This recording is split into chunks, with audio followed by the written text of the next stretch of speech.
On the news, Tinubu declines assent to bill seeking extension of legislative officers' tenure.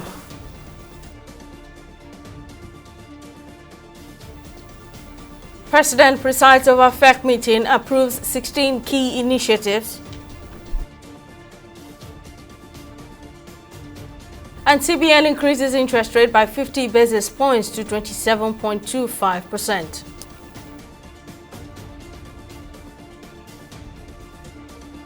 Thank you for joining us on News Now on TV 360 Nigeria. I'm Simisola Atikun. President Bola Tinubu has declined assent to a bill seeking to extend the tenure of service of legislative officers at the National Assembly as well as the 36 state houses of assembly from 35 to 40 years and their retirement age from 60 to 65 years.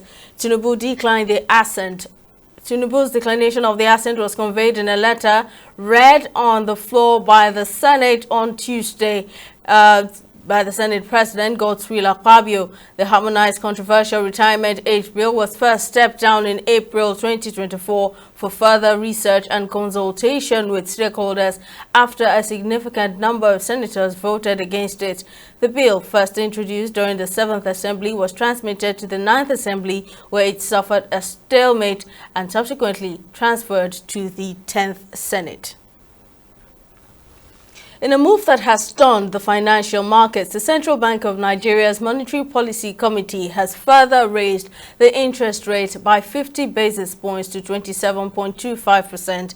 The governor of the CBN, Yemi Cardoso, who doubles as the chairman of the MPC, disclosed this at the end of the MPC meeting held in Abuja. The Apex Bank further increased the cash reserve ratio (CRR) of commercial banks by 500 basis points from 45% to 50%, while that of merchant banks was increased by 200 basis points to 16%.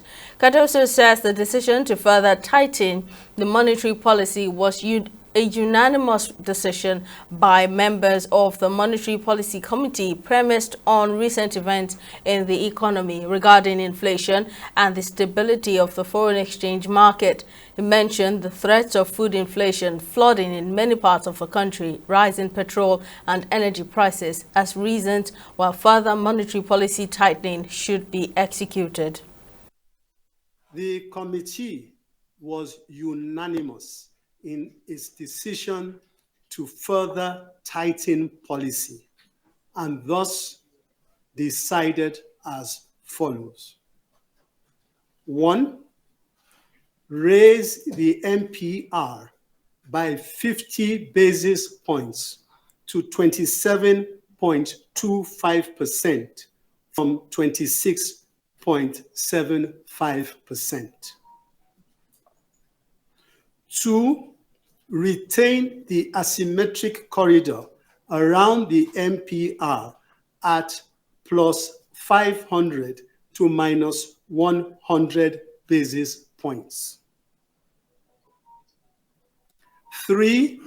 Raise the cash reserve ratio of deposit money banks by 500 basis points to 50% from 45%, and merchant banks by 200 basis points to 16% from 14%. 4. Retain the liquidity ratio at 30%. Considerations. The committee noted the moderation in headline inflation year on year in July and August 2024. In addition, the MPC noted the relative stability and convergence in the exchange rate across the various market segments, resulting from the bank's tight monetary policy stance. On its one-year anniversary, the management of the CBN under Yemi Cardoso says it will continue on its bullish monetary policy stance, which it began around February this year. Well, let's get an expert's view on this. I'm now joined by economist Mukhtar Mohammed. Thank you very much, sir, for your time. Now, what's your take on this continuous increase in the interest rate by the CBN? And please tell us the effects this will have on the nation's economy in the long run. Well, thank you for having me. It's shocking. We expected that with the two consecutive months that we've seen inflation go down, we thought that the CBN was either they maintain the rate. Nobody was looking towards hiking rate because hiking rate has not done any business any good, especially the SMEs. We are seeing challenges in those space in terms of if you look at the banks half-year result from some of the banks we released, we saw that non-performing loans have gone up because of this high interest rate.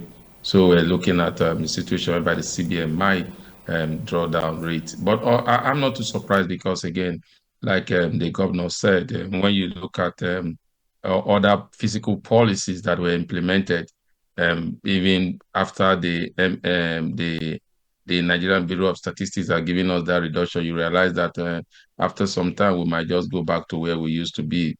Because what happened is that, like you said, the hike in petroleum price also is having a very negative impact on the market. He talked about flooding. Also, yes, that also is going to have a negative impact in terms of food inflation. And coupled with the fact that the fiscal policy of the executive, which is to reduce tariff on household food items, have not been implemented because of this customs say they are still waiting for the Ministry of Finance to give them the details of which product will be exempted from duty. So when you look at those two major policies, I'm not surprised at what they have done because again they are confident that they just have to continue to tighten, especially with the kind of liquidity that you are going to see in the system going forward. Right. So you mentioned inflation, which brings me to my next question. Would you attribute the recent decline in Nigeria's inflation rate to the increase in this NPR? And what other approach do you think the CBN can adopt, to tackle inflation? Well, when you talk about inflation, you mustn't forget that reality doesn't seem like even inflation has gone down. You need to look at the reality and then look at what the MBS is saying. And with the current event, with what the CBN have just said, that shows you that the data does not correlate. Because if the data correlate by now, we should be seeing a rate coming down. Because again, if what you are doing is working, then you will begin to think how you can grow businesses. Because when you hike rate, you are killing the small businesses because again, most of them have borrowed loans, they will not be able to pay, and they are because of the hiking rate and indirectly affecting the financial system. Then, secondly, again, the most vibrant sector in the Nigerian economy is the informal sector, and that sector is driven largely by liquidity. A situation whereby you are retaining liquidity, I mean, you are hiking monies that the banks will need to keep. Then, definitely, again, that also will reduce liquidity in the system. The clear thing they have to address, which the CBA governors is saying for the first time, I think is agreeing again. Exchange volatility seems to be the main challenges that we have in terms of inflationary pressure. And they have said that means we need to improve our oil production, that we can earn more FX. Yes, he said the rate have stabilized. Yeah, you can't but agree. In the past 2 months, you've seen a convergence in terms of 1,600, 1,500 between the parallel and the official market, but that is not the true value of the naira, which everybody have said. And I expect the CBN governor to be telling us that they are working tirelessly to get to the true value of the naira, which international organization and global have said should not be more than 1,000, 1,100. That should be what they should be working towards, not necessarily just celebrating the current conversion of the rate. But that is we mustn't forget that that's not the true value of the naira. That means there's a lot of work to be done. Once we get a true value of the naira, then you begin to say, okay, now you can begin to fight inflation because I keep saying Nigerian inflation are driven by a lot of things, high energy costs, which has to do with the hike in tariff for power, microeconomic policy like what the CBN is doing, hike in interest rate, which will have effect on cost of production. Then you also have the the demand and supply side where a lot of goods are available, but in terms of demand is high, but supply is low, the price will go up. And then this current exchange rate volatility, which is also part of the challenge that we have in terms of dealing with the inflationary pressure. So if we're not handling on most of this, we are just touching the surface, not dealing with the foundational issue. Right, you're right when you say that there's a lot of work to be done. Well then, economic expert, Mr. Mukhtar Mohammed, thank you very much for sharing your insights. Following the flooding disaster in Maiduguri, the Borno state capital, and some other parts of the country, the Federal Executive Council has approved the establishment of a disaster relief fund aimed at ensuring rapid and efficient response to disaster victims nationwide.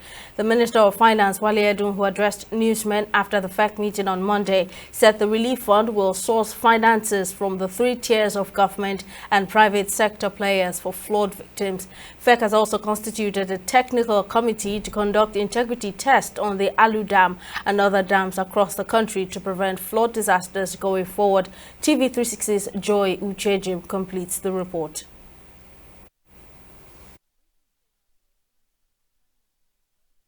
Disaster Relief Fund, which is expected to support the current NEMA Relief Fund, will enable timely relief and recovery efforts across the country, streamlining support for communities affected by floods, fires, and other emergencies. The minister added the technical committee, constituted to reassess the dams across the country, will be chaired by the Minister of Water Resources, Joseph Utsev, and other members of the council. Mr. President's views that we need, in this era of climate change, of climate events, as well as the fact that from time to time there will be, no matter the prevention measures, there will be disasters that will occur, that we need to build greater resilience in the form of a substantial disaster relief fund, separate from the agencies that actually intervene physically. This will focus on the financing and bringing together the funding from across the spectrum. FEC has also approved 14 road construction and repairs in flood-affected states. In addition, the federal government has approved 1.24 trillion naira allocations for various road projects nationwide to enhance infrastructure, improve connectivity, and boost economic growth. The Minister of Works emphasized the government's shift towards using continuous reinforced concrete pavement for some projects, citing durability concerns. The Third Mainland Bridge was executed under emergency work. When you have emergency work, you have to get going and then measure the work and then appear to send all your measurements and quotations to the BPP. And that's what we did. At the time that we got into office, the Third Mainland Bridge was a nightmare. The deck, there was, pavement differentials of over 1 foot. And that was causing a lot of accident and hold up and constituting dead load to the Third Mainland Bridge. So that has been done. FEC has also approved at least 7 memos from the Federal Capital Territory Ministry, including the construction of judges' quarters in Katankwe District. Mr. Frame finds it very difficult how judges and justices will be living in rented houses and hotel apartments. That is not safe for judiciary. That is not convenient for them to do their work. And so Mr. President directed that the FCT, through the FCDA, should immediately construct 40 number judges and justices quarters at Katape District. Furthermore, the Council approved 2 memos from the Ministry of Information and National Orientation, including the approval of a National Values Charter across primary and secondary schools nationwide. At every retreat, at the inception of every administration, members, for example, of the Federal Executive Council will have some form of workshop or training on what our national values are, so that this can be further be inculcated. And not only that, also the standardization of our national symbols. President Tinubu has also ordered a crackdown on cyber criminals and transnational car thieves in the country, while affirming that his administration remains committed to tackling money laundering, cybercrime, and other financial crimes. Joy Uchejim, TV360 Lagos. Senator representing Abia North and former governor of Abia State, Orji Uzor Kalu, has called on President Bola Ahmed Tinubu to provide immediate relief to Nigerians grappling with escalating economic hardship. Speaking to journalists on Tuesday before lawmakers resumed from their annual recess, Kalu highlighted the unbearable conditions many citizens are facing. While he praised President Tinubu for his bold economic reforms, Kalu also raised concerns that these changes have imposed significant challenges on citizens. Going on now have never happened in the last 60 years.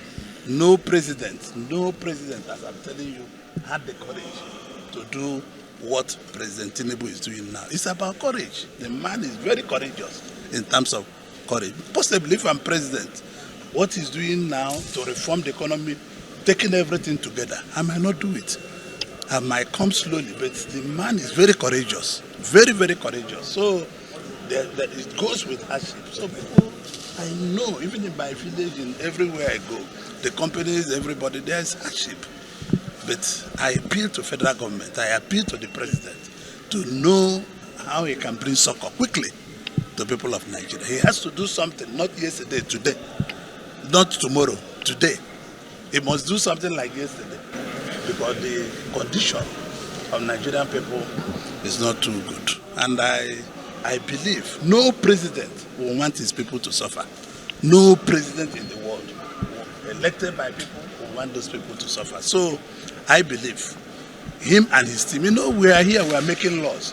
You people think we are the one holding government. We are not the one holding government. We are just, there are three arms of government, the legislature, the executive, and the judiciary. We are here making laws. We don't do any other thing than make laws.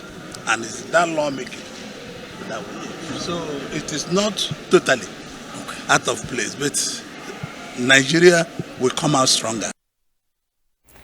We'll take a break here, but still to come, Pope offers refuge to Myanmar's jailed ex-leader San Suu Kyi. There are details when News Now returns.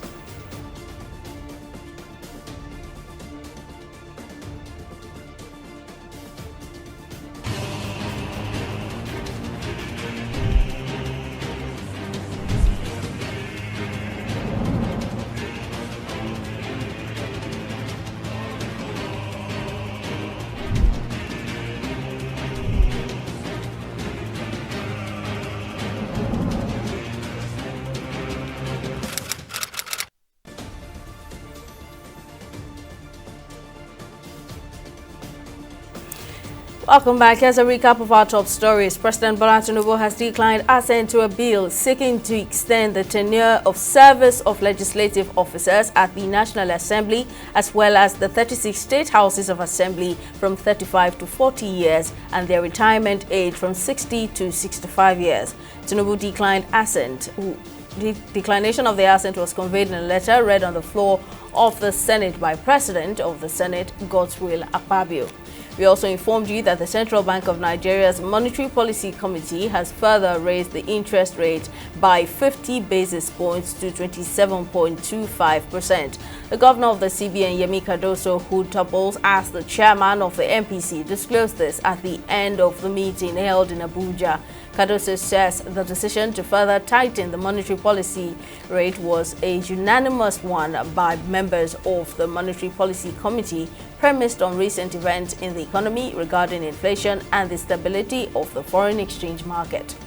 In case you missed any of our news bulletins, or for more updates, you can catch us on Limex World TV and AVO TV, or log on to our website on www.tv360nigeria.com. You can also follow us on our social media platforms on Twitter, Instagram, and YouTube at TV360 Nigeria, or download our mobile app on Google Play Store, Huawei App Gallery, and Apple Store. On Facebook, we're at TV360 Online.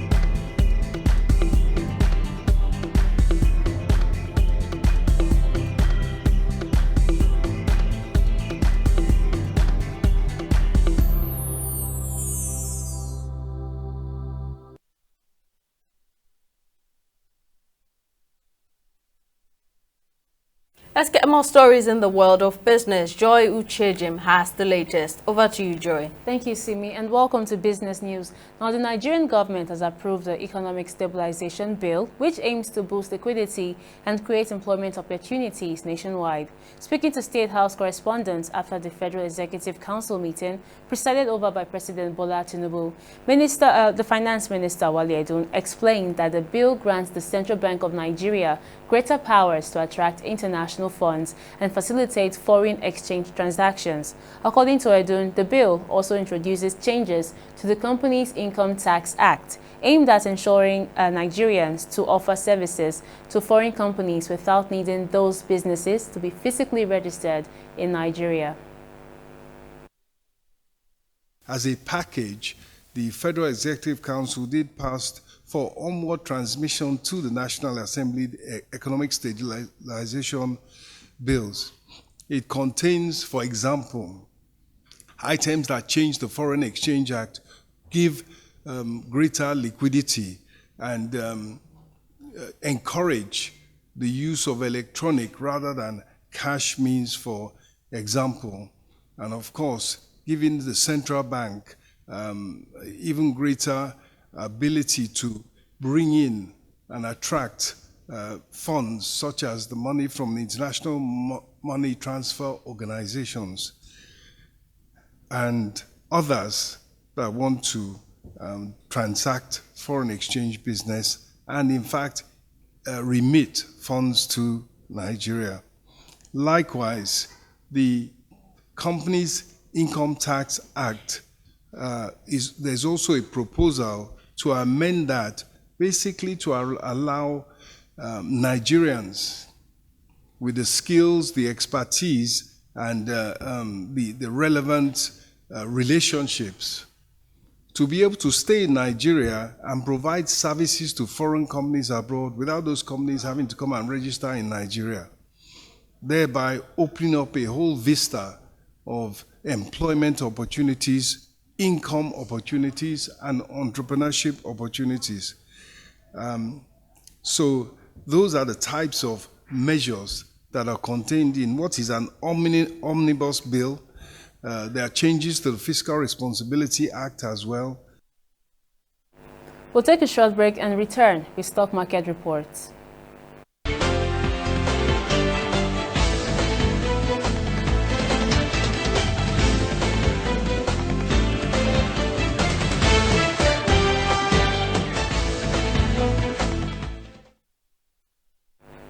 Welcome back. It's another green day for the Nigerian equities market as Tuesday's trading activities led to a 0.18% increase, and that's a 104 billion naira gain. Leading the charge, Nigeria Infrastructure Debt Fund emerged with a 9.94% share price appreciation, closing at 111 naira 70 kobo, followed by FBN Holdings, which closed at 31 naira. Now, by the end of today's trading session on the Nigerian Stock Exchange, a total of 763 million shares were exchanged in 12,081 transactions with a market value of 11.78 billion naira. Now, globally, the UK's FTSE 100 rose on Tuesday as markets shared fresh stimulus measures in China that lifted shares of miners and luxury-focused retailers. Now, the US the Dow Jones and the Japan's Nikkei also had a good run. Now, in the foreign exchange market, the naira has experienced its second dip this week, trading at 1,675 naira against the US dollar on the black market.